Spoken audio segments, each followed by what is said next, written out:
Yeah, this is the continuation video of Is Matter Around Us Pure, and in this video we are going to discuss the question answer from Lakmeer Singh given on page number, मुझे एक लकमीर दे दो, page number 56. ठीक है. Sanjana is there with me. Sanjana, you will read all the questions one by one, then they will answer. Okay, so please start it. First question. State whether the following statement is true or false. Milk is a pure substance. Okay, you can answer it, beta. Milk is false. ठीक है. देखो, there are some answers, my dear student, which are given in your book only on page number 6060. ठीक है.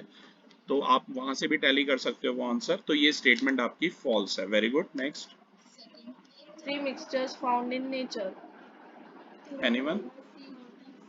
Air, sea water, muddy water. ठीक है. और भी mixture हो. सॉइल का जो mixture, soil is a mixture, उसमें बहुत सारी इम्प्योरिटीज होती हैं, यू नो दैट. ठीक है. Next. Third, which of the following is a mixture? Salt, air, water, alum, sugar. Alum. Alum होती है फिटकरी, आपको पता होना चाहिए. ठीक है ना. तो इसका आंसर एयर है. Very right. ठीक है. Next. Fourth, name one metal and one non-metal which exist as liquid at room temperature. कोई भी एक मेटल बताना है आपने जो लिक्विड हो. पहले बताओ मेटल कौन है लिक्विड? मरकरी. Very good. और ब्रोमीन नॉन मेटल है. ठीक है ना. ब्रोमीन एक ऐसा नॉन मेटल है जो क्या है, लिक्विड है रूम टेम्परेचर पे. Next question number 5. Which is soft and a non-metal which is hard. नहीं नहीं, मेटल इज सोडियम. सल्फेट कुछ नहीं है. सल्फेट तो एक रेडिकल है, SO4. मेटल है जो सॉफ्ट हो, इतने सॉफ्ट कि उन्हें नाइफ से कट कर सके. Potassium and sodium. Very good. और ये सॉफ्ट भी हैं और ये मॉइस्चर के साथ भी रिएक्ट कर जाते हैं, बड़े विग्रसली रिएक्ट करते हैं वाटर के साथ. समझे? मतलब हवा में ऐसे रखूंगा ना सोडियम पीस अपने हाथ में बेटा, अगर बेटा सोडियम पीस को ऐसे अपने हाथ में रखूंगा, क्लास सोडियम पीस को ऐसे मैं अपने हाथ में रखूंगा तो हवा में ही आग लग जाएगी. ये ध्यान रखना. ठीक है. ये आपको ध्यान में रखना है. ओके. तो सोडियम पोटेशियम याद रखिएगा, सॉफ्ट भी है और इसके अलावा ये विग्रसली भी रिएक्ट करते हैं. किसके साथ? एयर के साथ और वाटर के साथ, मॉइस्चर के साथ. ठीक है. और नॉन मेटल बताओ जो हार्ड है. डायमंड. ये एक एलोट्रॉप है. किसका? कार्बन का. एलोट्रॉपी मैंने पहले भी बताया था कि अगर कोई एलिमेंट एक से ज्यादा फॉर्म में एग्जिस्ट करता है तो उस प्रॉपर्टी को क्या कहते हैं? एलोट्रॉपी कहते हैं. ठीक है. डायमंड और ग्रेफाइट क्या है? ये एलोट्रॉप्स हैं. किसके एलोट्रॉप्स हैं? कार्बन के. Next. Sixth, name a non-metal which is a good conductor of electricity. अधिकतर नॉन मेटल आपको पता है पुअर कंडक्टर होते हैं इलेक्ट्रिसिटी के, पर ये जो है ग्रेफाइट जो है ये गुड कंडक्टर है. ठीक है, इलेक्ट्रिसिटी का. Next. Seventh, name a liquid which can be classified as a pure substance and conducts electricity. Mercury. Very good. क्योंकि ये लिक्विड मेटल है, राइट, रूम टेम्परेचर पे.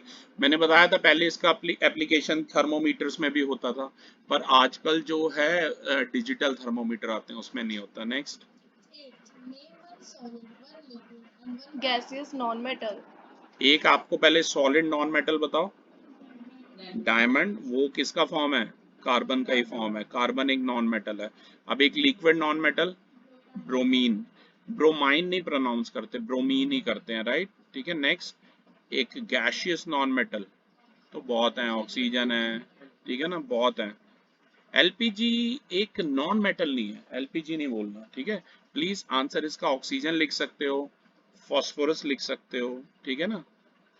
Next. 9. Ninth, name the property, A part, which allows metal to be hammered into thin sheets.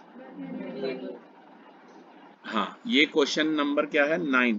Property बतानी है. हाँ, malleability बिल्कुल सही है. Very good. B B part. part, which enables metal to be drawn into wires. Ductility property का नाम है. हम ऐसे बोलते हैं कि मेटल डक्टाइल है, पर यहाँ आंसर डक्टिलिटी लिखना आप. ठीक है. Next. 10th, which type of elements, metals or non-metals, show the property of brightliness? Brittleness. Brittleness, right.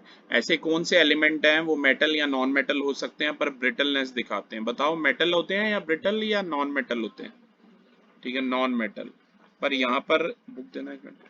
Which type of element, metal या नॉन मेटल में से आपको बताना है जो ब्रिटलनेस बताते हैं. पर यहाँ पर आंसर बच्चे ने लिखा हुआ मेटल, पर कोई नहीं, मैंने आपको बताया ये आंसर जरूरी नहीं है ये सही हो, ठीक है ना। अधिकतर देखो, कई अधिकतर नॉन मेटल्स ही होते हैं जो ब्रिटल होते हैं, राइट, ये ध्यान रखना।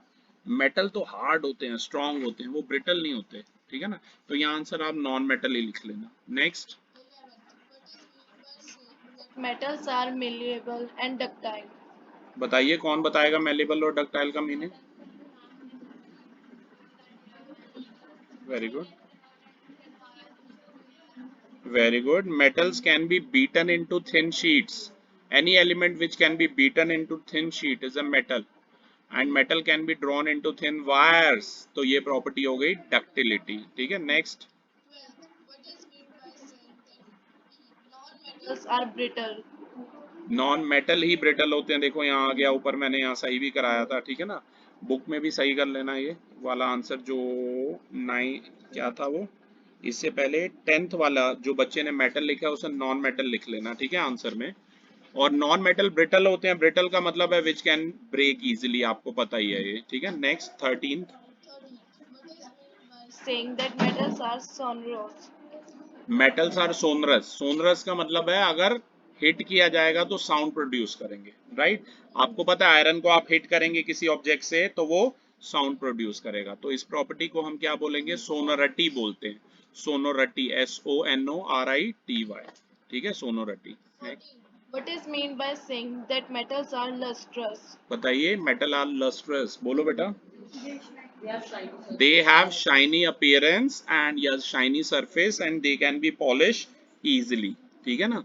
तो ये इसका मतलब है। Very good. Next, 15th, what is the general name of the material which contain at least two pure substances and show the properties of their constituents? Mixture, ठीक है ना। मिक्सचर आपको पता है अपने कॉन्स्टिट्यूएंट की बताते हैं प्रॉपर्टी, लेकिन कंपाउंड्स नहीं बताते हैं, ये सब आपको पता ही है, राइट, ठीक है। ओके, ये क्वेश्चन नंबर 15 तक क्लास हमने डिस्कस की है, इसके बाद आगे हम बात करेंगे क्वेश्चन नंबर 20 तक। मैं चाहता हूँ इस वीडियो में हम डिस्कस कर लें। Question number 16 please. 16. The properties of product are different from those of constituents. State whether this statement best describes an element, a compound, or a mixture. हाँ, तो ये आपको बताना है कि जो प्रॉपर्टीज डिफरेंट होती है उसमें सेम होती है कॉन्स्टिट्यूएंट से, इसमें डिफरेंट होती है, तो कंपाउंड सही है इसका answer. 17. Name one element, one compound, and one mixture. बताइए एक एलिमेंट का नाम बताइए, किसी भी कार्बन, कुछ भी हो सकता है, सारे ही एलिमेंट है बेटा। 118 मैंने बताया ना, सारे ही एलिमेंट है, राइट, ठीक है। अच्छा, इसके बाद बताइए। 18th. But एक मिनट, कंपाउंड, कंपाउंड या अल्कोहल लिखे आप चाहें तो NaCl या वाटर लिख सकते हैं, इजी सा, ठीक है ना। और अगला है मिक्सचर। मिक्सचर ब्राइन मतलब सॉल्ट सॉल्यूशन जो होता है उसे ब्राइन को क्या कहते हैं, सॉल्ट सॉल्यूशन जो होता है वो हमारा मिक्सचर होता है, आपको पता ही है, ठीक है। Next, 18th. What is the major differences between a solution and an ordinary mixture? बताइए इसका आंसर बताइए, पढ़िए, जोर से बोलना ताकि यहाँ सुनाई दे आवाज, बोलो, अभी तो बताया था मैंने, पढ़ो।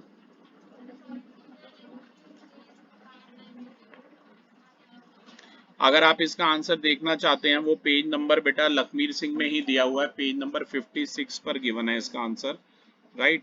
मैं आपको यहाँ व्हाट्सएप से दिखा देता हूँ, ये देखिए पेज नंबर 56 पर आप सामने देख सकते हैं। ऐसे लिक्विड जो इवेपोरेट हो जाते हैं पूरे तरीके से और कोई रेजिड्यू नहीं छोड़ते, वो प्योर कंपाउंड होते हैं, राइट। जबकि ऐसे लिक्विड जैसे वाटर है वो पूरी तरह से इवेपोरेट हो जाएगा, कोई रेजिड्यू नहीं छोड़ेगा, ठीक है ना। गर्मियों में तो आपको पता है वाटर कितनी जल्दी इवेपोरेट हो जाता है। जबकि ऐसे लिक्विड जो पीछे रेजिड्यू छोड़ेंगे इवेपोरेशन के दौरान, तो उन्हें हम क्या कहेंगे, सॉल्यूशन या मिक्सचर बोलेंगे, जैसे कि सॉल्ट सॉल्यूशन। तो पेज नंबर 56 पे आप यहाँ पर देख सकते हैं ये आंसर गिवन है। Okay, coming to next question number 19। What name is given to those elements which are neither good conductors of electricity like copper nor insulators like sulfur? Metalloids, very good. Metalloid क्या होते हैं, metal non metal दोनों की property बताते हैं। अब dash बोलना, fill up में ये आंसर देंगे 20। 20. Fill in the following blanks with suitable words. A. An element is made up of only one kind of dash. B. Brine is a dash whereas alcohol is a dash. Very good, brine is a mixture, फिर answer पढ़ा करो एक बार। Brine is a mixture whereas alcohol is a compound. C. Brass is an alloy which is considered a dash. Brass is an alloy which is considered a mixture. D. The three important metalloids are dash, dash, and dash. And germanium. The three important metalloids are boron, silicon, and germanium. E. The elements which are sonorous are called dash. The elements which are sonorous are called metals. Okay class, तो ये first video था, इसमें हमने very short discuss की। Thank you.